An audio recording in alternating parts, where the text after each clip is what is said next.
The first thing I hacked was my internet service provider. If it's possible to hack them, if it's possible to think differently, for me hacking is about that, thinking differently. Hardware by chance a little bit. My first internship was in a small company that is building a secure circuit. After a few weeks, I was able to extract the keys from the circuit. Internship director was not happy at all because I simply broke his work. I needed something smaller where you can have a bigger impact, and Ledger was the perfect fit. What a great bet. Yeah, definitely. What was the state of the company at the time? This is also funny. You know, there's always like FUD floating around. More than 20% of the whole market cap is secured by Ledger technology. The launch team wishes you good luck and Godspeed.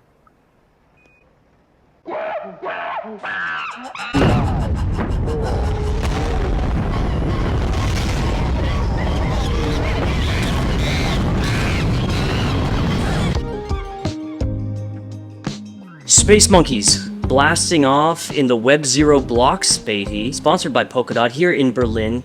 We are very lucky to be sitting with Charles Guillemet. He first was the security director of Ledger starting in 2017. That's right. Starting in 2019, the CTO. How lucky we are to have you with us, Charles. Welcome to Space Monkeys. Thanks for having me. This interest in security, diving in as deeply as you have, where do you think this passion for security in technology comes from? Difficult to say, but I started when I was 12.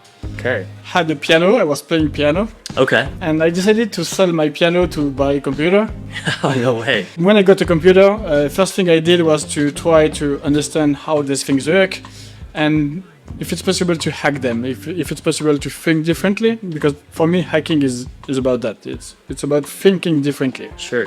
You created something and someone is trying to use it in another angle, and then this is what hacking is about. And so during my teenage age, I was trying to hack stuff. Yeah. And old now, at this time that was pretty easy. I did plenty of security research, but for fun, a little bit for profit, but mostly for fun. Yeah. After that, I studied mostly like computer science, mathematics, and finally cryptography. And after that, I worked in this area, hardware security, hardware by chance a little bit. My first internship was in a small company that is building a secure circuit. And my internship was about like evaluating the security of the circuit. Gotcha. And after a few weeks, I was able to extract the keys from the circuit. I was so happy to tell this to my internship director. He was not happy at all because I simply broke his work. Yeah. So I guess that's what part of what hacking is, right? You're kind of exposing the vulnerabilities of other people. Yeah. Definitely. Do you happen to remember an early hack, like back when you first got your computer? There was one which is quite fun. I think I got internet when I was 13, something like this. Oh wow! Yeah. And at this time there was no like offer like unlimited per month. You were paying like internet by the hour. Mm-hmm. I had a deal with my mother, and I had only like 200 francs credit per month. Yes, right. And the problem was that like 200 francs was not enough for me. Like after 2 or 3 days, that was finished. My credit were finished. Oh yeah. So I needed to find a way to get more credits. So the first thing I hacked, one of the first things I hacked, was my internet service provider. So I had internet for free when I was 13, 14, something like this. How did you do that? Did you go into? No, I won't say it. Okay. But that was pretty simple. Very cool. Security, I mean, I think a lot of people live with this idea where if they do the right things, they can be fully secure. But I've learned from talking with other security experts that this is not so much the case. The first thing is like if you don't understand exactly what you do, then you will do a mistake and you will be trapped. Because there are plenty of scammers and phishing attacks out there. And they are leveraging this specific thing, the fact that users are not completely aware of how things are working. And quite often, especially in blockchain era, in crypto, they think they can like earn plenty of money like using this kind of protocol or this kind of thing. Yeah. And this is what the scammers are leveraging. They promise you like easy gain, and then they succeed to trick users into signing malicious transaction or this kind of thing. Yeah. What we saw back in the days was always the same thing. They were sending you like a link or anything. You go on a web page and they trick you into inputting your 24 words into the website. And if you don't understand like what are these 24 words and that you must never share them with anything or anyone. Yeah. Then some people are just inputting their 24 words on the website, and boom, the attackers get access to the wallet. Yeah, the users themselves are the big vulnerability, eh? Yeah, at the end, this is quite often the biggest vector. So before you started working for Ledger, what was it in 2017 that made you take a leap over into this brand new world? I mean, it was just hitting the mainstream at the time, but I guess it was crypto at the time. It was all about crypto. So to be honest, I discovered Bitcoin in 2011, a long time before. Okay. At this time, a friend of mine was mining with his own computer. Yeah, cool. At this time, that was possible. Yeah. He was insisting a lot, so I decided to have a look at this. And what I did is really like studying the cryptography, studying the technology, like really understanding how it works. Yeah, what'd you think? And I thought it was really amazing. I was like, oh, this thing is really amazing, but why? Why are they doing this? Like, what's the point? What's the use case? Sure. And at the end, that was really my feedback to my friend. Your thing is really interesting. It's amazing, like decentralized consensus, like the double spending problem. I was not even aware that there was this problem, and they had a solution to this problem. Yeah. But I really thought that this use case had really no chance to become mainstream. So I was completely wrong, obviously. But at this time, this is really what I thought. I installed Bitcoin Core on my computer. I tried to mine a little bit, but I did not get a block. Yeah. And at the end, I was like, oh, this thing is funny, but there was no chance this to go anywhere. So in 2017, when I decided to join Ledger, he asked me if I finally understood. And I think this is when I started to understand that was not only technical or technology stuff, but this was also something that is a big revolution. All the narrative, all the white paper, which is about like monetary policy, about self-custody, about empowering the users. All of this is very important, and that was not something that was where I was interested in 2011. And the second thing was also I was like heading one of these security lab, which was in a big French organization, like 12,000 people, like a very big organization. And I was a little bit frustrated by this big organization where it's difficult to change anything and this kind of thing. So I needed something like more smaller, where you can have a bigger impact. And Ledger was a perfect fit. What a great bet. Yeah, definitely. What was the state of the company at the time? When you arrived, what did you see? What did Ledger look like? So this is also funny. When I joined, that was late 2017. Yeah. The company was around like 45 people. Okay. So very small compared to today. Today we are around between 600 and 700. Wow. When I joined, we just moved into like new offices, and I was given an empty room. When I say empty room, there was absolutely nothing, like no desk, no nothing, no team. Okay. And I was told, hey, Charles, welcome. This is here that you have to create the security department of Ledger. And that was it. That was my mission. What was the security mindset like before? This was not even like defined. Oh my God. I had a complete blank sheet. But did they have products on the market at the time? Yeah, they did. They had a product, Ledger Nano S. Yeah. And it was working pretty well. We had we had good traction, and the security was something important for Ledger, because this was already what we were selling to our customers.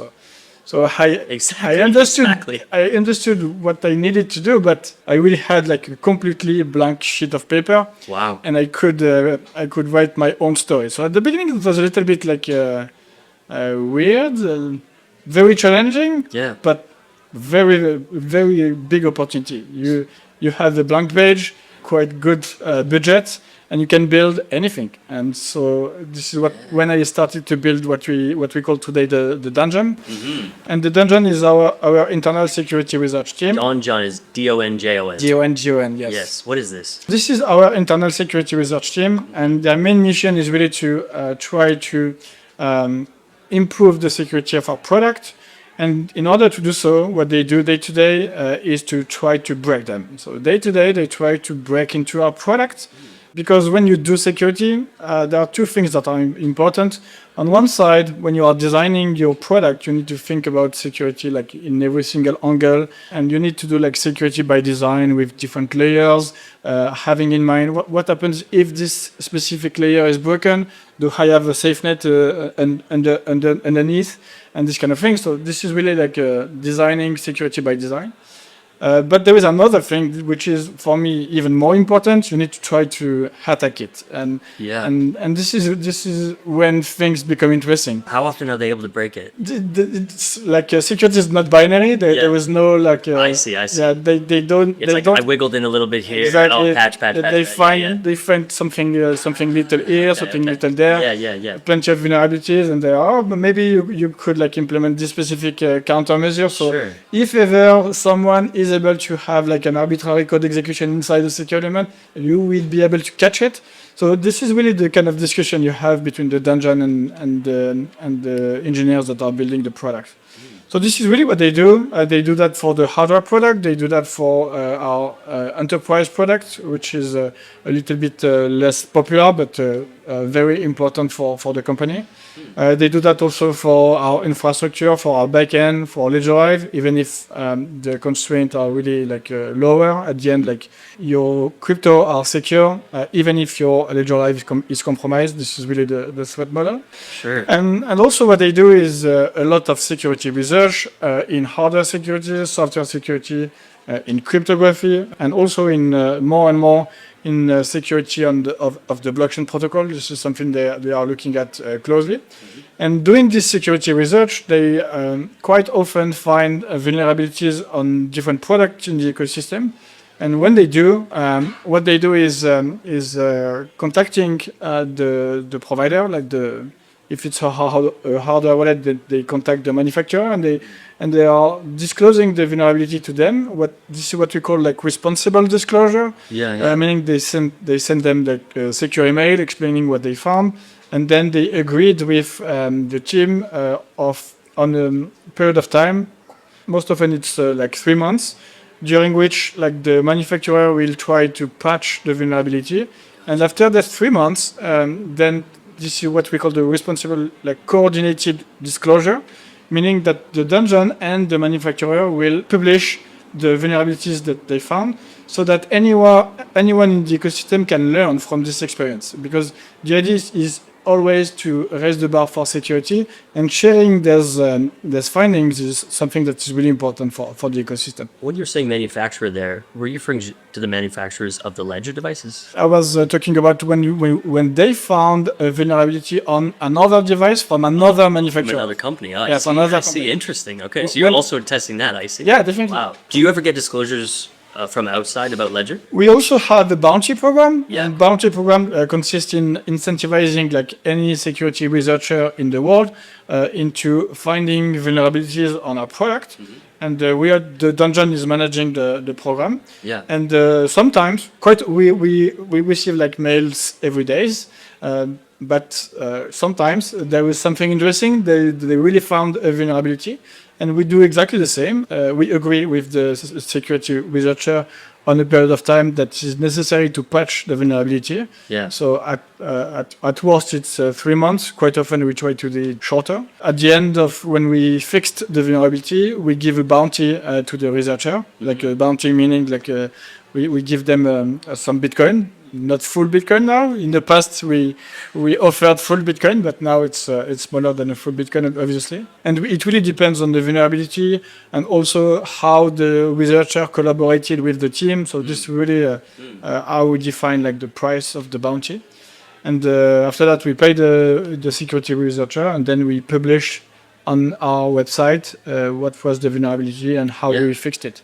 Donjon sounds like a beautiful place. Yeah, definitely. Is there any particular feature you're most proud of? What's the centerpiece? Yeah, so when you enter into the dungeon, there are plenty of hardware machines that allows to do like different type of hardware attacks. And the most impressive one is I think the laser test bench. Like you have a credit card in your hand, and there is a pin associated to the credit card, and the idea is to make the credit card like sign a transaction, but you don't know the pin. So what you will do is to remove all the I1 on top of the microchip in order to have an access to the circuit itself. It's behind the I1 layer. Mm-hmm. And then the idea is to send a laser pulse directly on the chip. And this laser pulse will introduce like a fault in the computing of the smart card, of the banking card. Mm-hmm. And if you achieve to put your laser pulse at the exact right time, at the exact right location, you will be able, for instance, to skip the PIN verification and make the banking card sign your transaction. Make it do something it was not programmed to do. It's just a real mad scientist laboratory, actually. Yeah, definitely. It's cool, man. Definitely. There are plenty of interesting machines, but the laser test bench is really the most interesting one. Wow, that's so cool. It is, definitely. So you were only at Ledger for 2 years, and then you were asked to be CTO. Yeah, so I started to build this security department, and that was really my background, so I knew exactly how to do it. I knew also who to recruit, so it was pretty fun. And that was in 2019. We were in the middle of a bear market. Maybe you remember. Mm-hmm. And we restructured a little bit the company. Some of the co-founders left the company. Pascal became CEO this time. And after a couple of months, he asked me to take the lead over the engineering teams on top of my security activities. And I accepted the offer.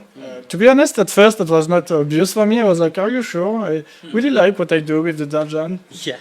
And he was like, you can continue doing what you do with the dungeon, but I also need you for the engineering team. Okay. So I was like, okay, I will accept. But frankly, that was a very, very good decision. It's fun to remind that I was hesitating, but that was quite an interesting journey. And we built like plenty of new technology, new products since then. So that was quite a journey. Yeah, absolutely. I mean, we've had a few new products come out recently, and I guess this kind of started after you became CTO. Yeah, definitely. What was the idea for new products? I mean, the Nano S worked so well. First, that was the Nano S, which was very successful. Yep. After that, we built the Nano X. Yep. The Nano X was targeted for like a mobile use because the Nano S is only USB. Mm-hmm. And with the Nano X, you have the possibility to connect your Nano X to your mobile phone using Bluetooth low energy. Oh, before we go further, can I ask you a quick question about that? Mm-hmm. Why does that connect with Bluetooth to the mobile device and that's secure enough, but not to the computer?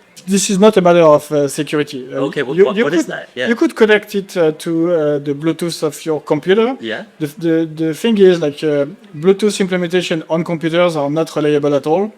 And it's difficult to have like a good support of Bluetooth on desktop. So that's why we decided not to. It's just unreliable. But there was no security impact. Okay. It's not about security. It's just about, like, if you implement Bluetooth, it will work only on like 25% of computers. And the other 75% will be very frustrated. Yeah, gotcha. So that's just security support tickets. Yeah.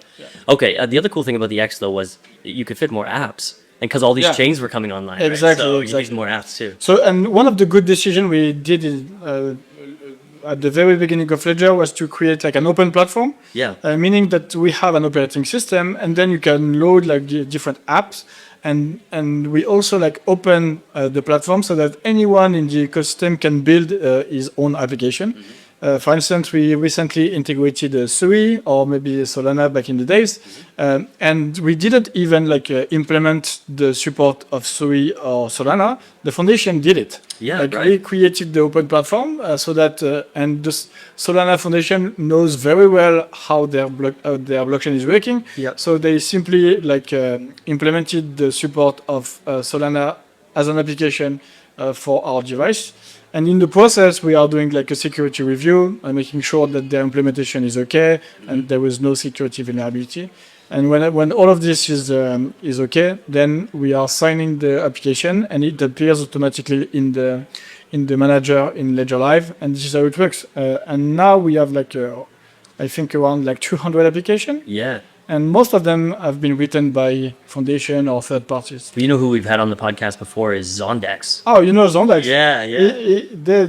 This team is one of the big provider for like application on Ledger devices. Totally. Because sometimes the foundation have the capacity to write the application on their own. Sure. And sometimes they are contracting like third party, such as Zondex, but others to do it. Okay, so that was X, and then We built Ledger Live, and then like added plenty of new blockchain. That was also something very important.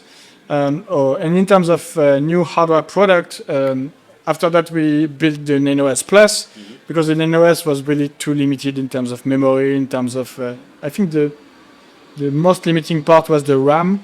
The RAM is only like I think it's 30K. So for those who are programmers in the room, like 30 kilobytes of RAM, this is what you have on the Nano S when you build a new application. wow. So very, very small. Yeah. So it's a big constraint. So that's why we built the Nano S Plus to replace the Nano S. Same form factor, like the Nano S was loved by the whole ecosystem. So the S Plus was really designed to do the same product, like without this constraint. And more recently, we built like a e-ink touchscreen product with the Flex and Stax. And the idea for this product is so they are a little bit bigger. Almost like a credit card size. Yeah, Maybe a bit larger. Credit card size, a little bit more thick. Yeah. And you have like a e-ink touchscreen, and this touchscreen is wider, so that we can display more information. Because at the beginning blockchain was only mostly Bitcoin, and the features of Bitcoin are pretty simple. You send, receive. And this is pretty much it. You can do multi-sig for advanced users, but you can't do much on-chain. And this is on purpose. This is not a problem. Of course. But with Ethereum, with Polkadot, with all the smart contract chain, now you are interacting with protocols. And interacting with a protocol means like calling some programs. And as a user, you need to understand like what kind of interaction you are doing. Are you like simply sending money, or are you like swapping this type of tokens into this type of tokens? Yeah. So it requires like a wider screen to be able to display this new information. And by the way, it's more complex for the device to be able to understand what's the intent for this transaction. This is what we call the clear signing. I was just going to ask you, So what's the progress with clear signing? Because this is a big problem, right? People sign something, they have an idea of what they're signing, but it's not the case. And sometimes it can be something that steals all their funds or anything. This is what I was mentioning before. Like scammers are trying to trick users into signing malicious transaction. And if you are blind signing a transaction, meaning that you don't understand what you do, you sign a hash, then maybe you are signing what you wanted to do, but maybe you are signing away your value. So this is something you really need to avoid. And in order to avoid this, what we did, at least on the Ethereum first, was to create a complete framework that allows the device to understand what kind of interaction you do.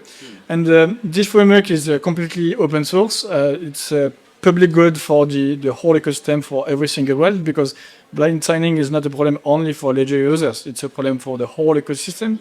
As a user, you need to understand what kind of transaction you are signing. And this framework is basically working in this manner. So what we do is like contacting all the different dApps and protocol, and we are asking them to provide us like an explanation, a JSON file, that explain how their protocol is working. I see. So that will give this to the device, and the device is able to parse properly the transaction, and it's able to display the necessary information for the users to understand its intent. So that was a big focus last year, and we continue to do this in order to clear sign as much as we can in the ecosystem. And there was another very interesting feature that we implemented recently. This is like a transaction check. And the idea is to, right before signing a transaction on device, you have like a risk assessment for this specific transaction. And the way it works is pretty simple. As soon as you are about to sign a transaction, the transaction is crafted. It's sent to different third-party partners that are assessing the risk for this transaction. So what they do is like simulating what will be the execution chain. They have also like a list of risky smart contract. They have plenty of heuristic, and they are like giving a risk assessment for this specific transaction. And then the device is receiving the raw transaction to be signed along with this risk assessment. And if it's a scam, then on device it will be written like a critical threat. And then it's up to the user to decide if he still wants to sign this transaction or if not. Is this available on all devices or just Only on new devices, like the touchscreen devices. Mostly because like we need like more space to be able to display all this information. And I don't have like the very last figures, but what I know is like during the first month we saved like around 18 millions. So this feature is really a very good feature, and for now it's only available on Stax and Flex. important work? Yeah, definitely, and we are the only one in the world to do that. So again, we are trying to innovate and to make the user experience like as simple as possible, while improving the security. This is really the mission for Ledger. With the Stax and the new products, you're calling it a secure screen? Secure ink touchscreen. Secure ink touchscreen. Yeah. Why does it need to be called secure? What's the threat? This is something that we are insisting a lot, and it might be a little detailed, but when you understand well security, there is a big difference between Ledger architecture and other wallet architecture. Yeah, let's get So it. first of all, we are using like a secure element. Secure element is the smart card technology, same technology that you find in your banking card and in your passport. You can recognize like by carrier. Inside this secure element, we are loading our own operating system.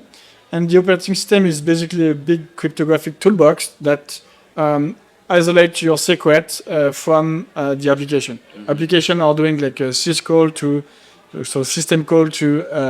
the operating system in order to obtain like cryptographic services. So we are using this secure element, operating system, application running on top of it. The secret are inside the secure element. Yeah. And also we are driving the display directly from the secure element.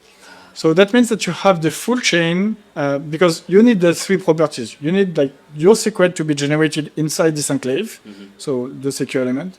You need also the cryptography to be implemented inside this enclave, so that the secret don't have to leave the enclave to do like a signature or this kind of thing. Yeah. And the third one is you need to have like strong guarantees on the display. Strong guarantees that what you are signing is what you wanted to sign. Okay. And in order to have the three, you need that the display to be connected directly to the secure element. So if you wanted to build like a secure wallet based on the phone, you would need there's three properties.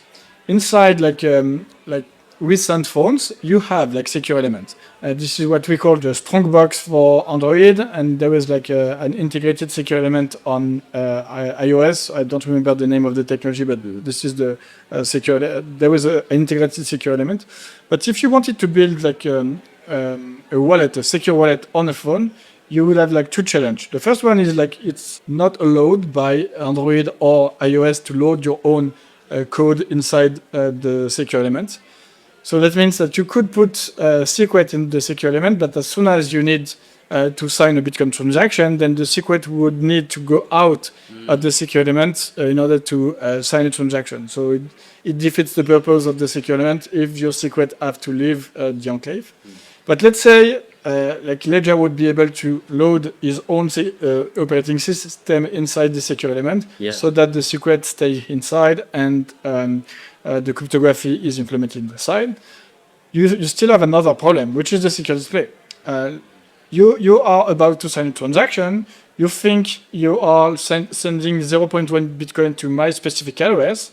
However, under the hood, there is another transaction that is signed, and you have no way to be sure that what is displayed on get it. your screen Yes, is the right. same thing that is signed. Yes. Okay. So the And- screen only works if it's coming from this secure on flight. Yeah, you need to have like something very tight between like the secure element and So cool. and the display. Yeah. And by the way, we are working on innovation to solve this problem on like a phone type of devices. Wow. And we have like filed several patents.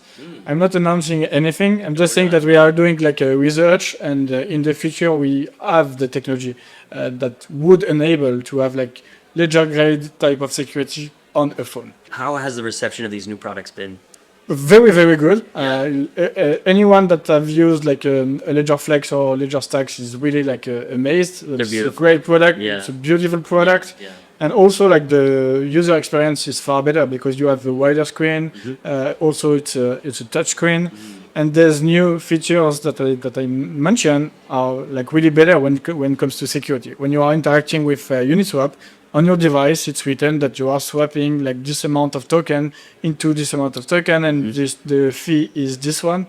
And also, if you are interacting with a weird smart contract and you are not sure, then you will have this transaction check on device that will like warn you that there is a critical threat detected. And we are like saving millions thanks to this kind of features. The Ledger system is great for so many crypto users, but not probably great for every use case, every reason to hold crypto. Where would you say in that spectrum of security the user base is? Like who is Ledger meant for? I think Ledger is made for everyone, and one good benefit with Ledger is for me, for newcomers, let's say, is two things. The first one, like it makes your crypto tangible. Otherwise, like it's just a number on your screen. Yeah, totally. Yeah, you're a device. You can feel your crypto. Yeah. Your crypto are on the blockchain and so on. You see what I mean? But in your mind, here you have an object that materialize your crypto, and it's already something that is, I think, important. And the second thing is when you are initializing your wallet and starting using it, then you start to understand how the things work, and you're like digging into like more understanding of crypto. Yeah. And I think this is one of there are plenty of benefits into crypto, but understanding how it works is already like a gift, I think. That being said, what we are seeing is like quite often Ledger users have more crypto than the average crypto users. In order to give like a few statistics, we have sold around like 7 million devices. Today, I think we consider that there are like 500 million crypto users, either using hardware wallet or software wallet, or even like having crypto on Coinbase. So this is like 500 millions. Yeah. So we have sold only 7 million devices out of 500 million users. However, like more than 20% of the whole market cap is secured by Ledger technology. You mean by amount? By amount, Because yes. the users are higher. Because I that understand. means that Yes, like, yeah. Ledger users have more crypto than 20%. the average. Yeah, more than 20% of the market cap is secured by Ledger technology. What you said there about the tangibility really resonates with me. Like I remember my early Ledger transactions. Like it was so nerve-wracking to this nice clicky buttons and everything, and making sure I got it all right. And yeah, that so iconic, right? Yeah, definitely. Like every single Nano S user have this in mind. When you Yeah. sign transaction, you sign a transaction. So you can beautiful. feel it. Yeah. That was something important. Around that time, however, I mean, there's always like FUD floating around. People trying to poke holes in systems that are well established. One of the narratives, the FUD points at the time was, well, these hardware wallets are made in factories, and therefore the factory engineers and workers and designers have special privilege of the secrets of the ledger. I wonder if you could speak to this and how much of a threat it is, how it's mitigated, what people are right about and wrong about. This is all about like supply chain security. How do you make sure that the device that is in the hand of the user has not been tampered by anyone in the chain? Yeah. And this is not an easy problem. The good thing is that we are using secure element again, and they have this problem forever, and they solved it. They solved it in a quite interesting way. So it's a mix of technical capabilities, technical features, and a mix of organizational measures. Meaning that So when they build secure element, you have like only a small team that have an access to the code, only a small team that have an access to this, to that, and so on. And when the secure elements are manufactured, so they like secure element manufacturers have a very strong the supply chain security. They are audited like very regularly. They have internal audit, but also external audit. I was mentioning security certification before, and the supply chain security is part of the evaluation. Of course. The auditors also audit the supply chain security. And so when we buy the secure element from our manufacturer, they are specifically designed for Ledger, meaning that the circuit that are going out of the fab are manufactured specifically for Ledger with a Ledger key inside it. That means that only Ledger can load its own operating system inside the secure element. And where does that happen? The loading of the secure element happens with an HSM. HSM stands for Hardware Security Module. It's a piece of hardware that you put in a server. And in order to load the operating system inside the secure element, like we have cryptography, where the HSM is authenticating itself to the secure element and vice versa. And then the HSM is able to load the operating system inside the secure element.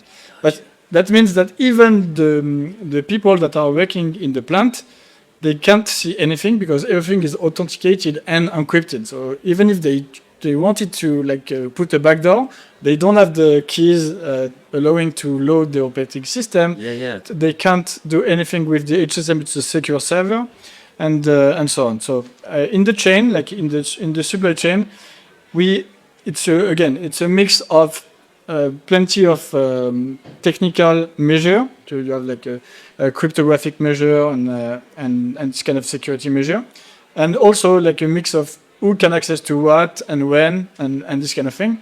And when it comes to like the cryptography I just mentioned, there are people behind this cryptography that are able to sign a new version of the firmware, because sometimes we need to upgrade the firmware and so on. So it requires to sign the new version of the firmware. And in order to do so, what we do internally, so we have teams that are like developing the new version of the firmware. We have the Donjon that is verifying that there is no vulnerability.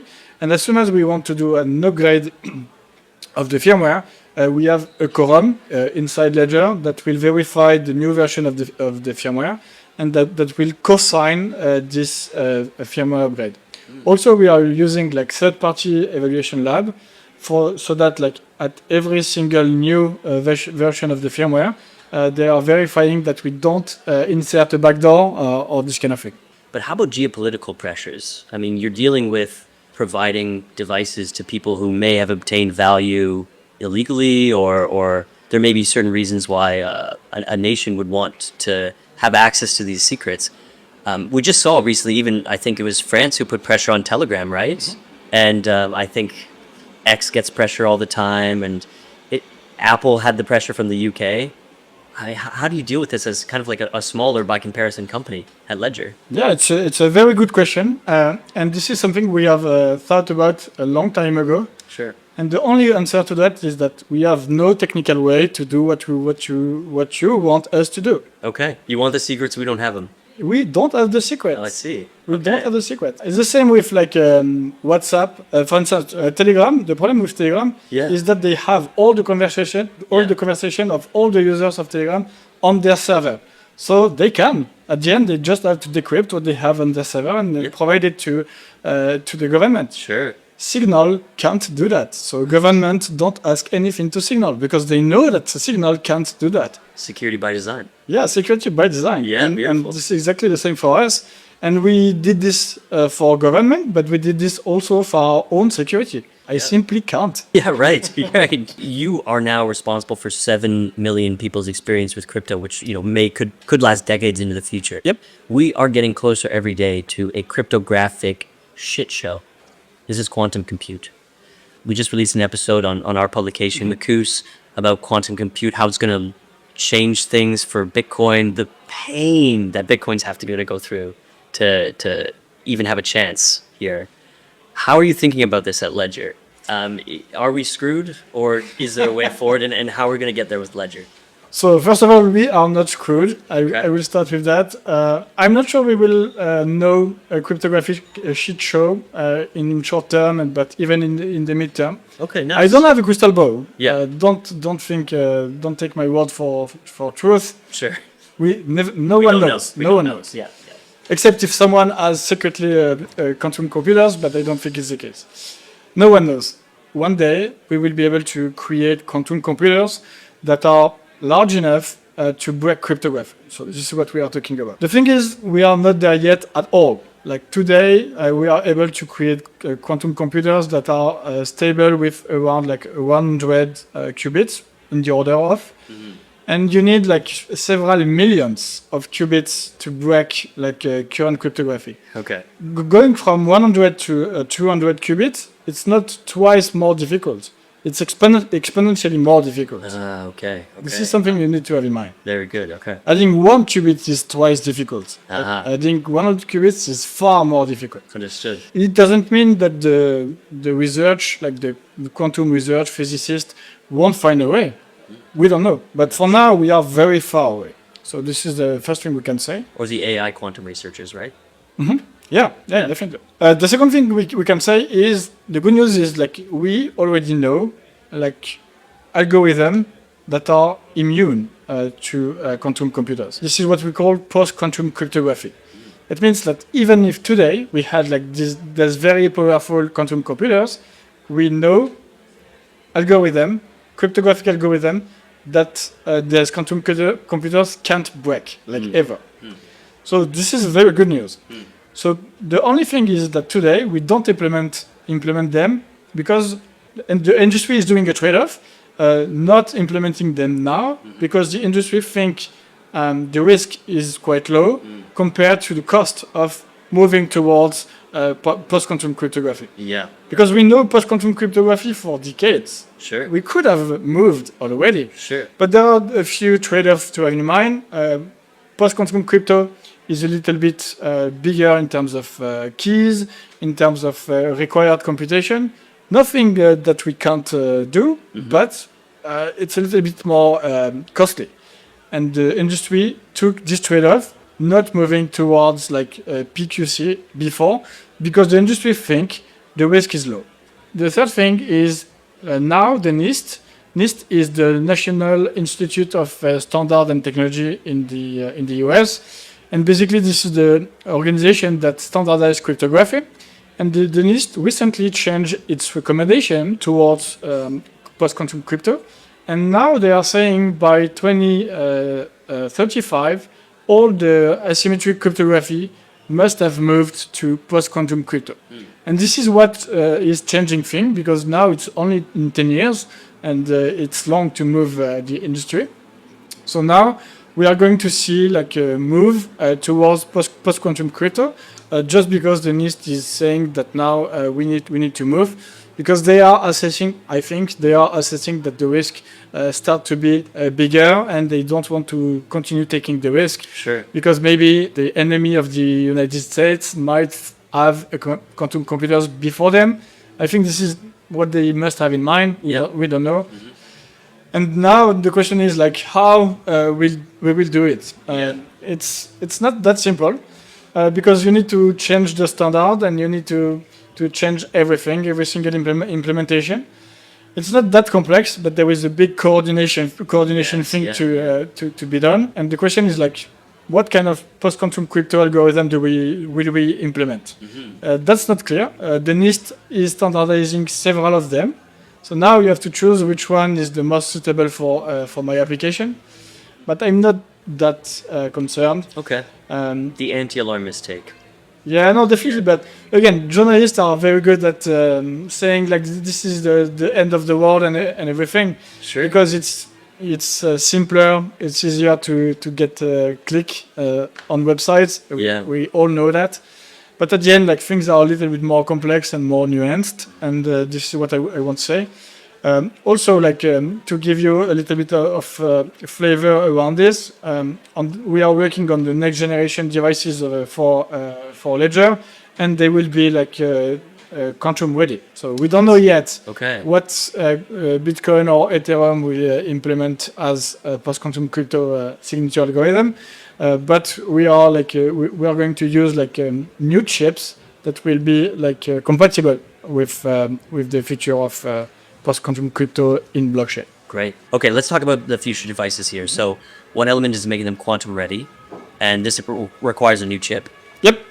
What else about these new devices? What problems are you trying? You don't have to talk about them, but what problems are you still trying to solve? Again, the problem we are trying to solve at Ledger is always the same, enabling self-custody for users, because this is what crypto is about. This is what this revolution is about, empowering users so that they can really own their value, really own their crypto, and in order to do so, it comes with two challenges that could be a little bit opposite. On one side, you have user experience. On the other side, you have security. And this is what we are trying to do at Ledger, trying to always raise the bar for security, because this is our initial promise. And the second one is trying to improve the user experience so that for newcomers, crypto should be as easy as possible. So this is really what we are trying to do with our new product, and this is where we are innovating. So new products are definitely a new hardware product, but it also comes with the whole ecosystem, with clear signing, with transaction check, with Ledger Live, and all of this. And the product is not only the hardware, but the full experience. Sure. And yeah. this is where we are innovating, and this is where we are putting a lot of attention. And you also mentioned earlier in our conversation about that possible mobile phone, something that could work in a mobile phone environment. Yeah, definitely. Yeah. So again, when you think about your mobile phone, very, very great user experience, but the security is not there. Yeah. On the other side, you have Ledger devices, little less good user experience than the mobile phone. I won't deny it. Yeah. But very high level of security. So what we would like to do is to merge those two things and providing a Ledger grade type of security inside a mobile phone. Wow. And this is where we are researching, and we have filed a few patents. But again, creating a mobile phone is not something easy at all. People are good at creating mobile phones. We are good at creating security. So it's also a matter of creating the opportunity with the right partner and so on. But I don't think Ledger will do a mobile phone. This is not what we do. We are doing security. Yeah. And doing a mobile phone is a completely different job. So maybe one day, but again, I'm not announcing anything. We have just built the technology. And then if we have the opportunity to integrate our technology inside, there's user-friendly devices that are mobile phone, and that would be great, yes. Seems like a natural step. Yeah, definitely. I love it. Charles, it was so awesome to have you on the show. Thanks for your enthusiasm and your passion, and for really having a hand in everybody's experiences. I guess we wouldn't be here without you, so thanks very much for doing that and for coming on the show. Yeah, thank you for having me.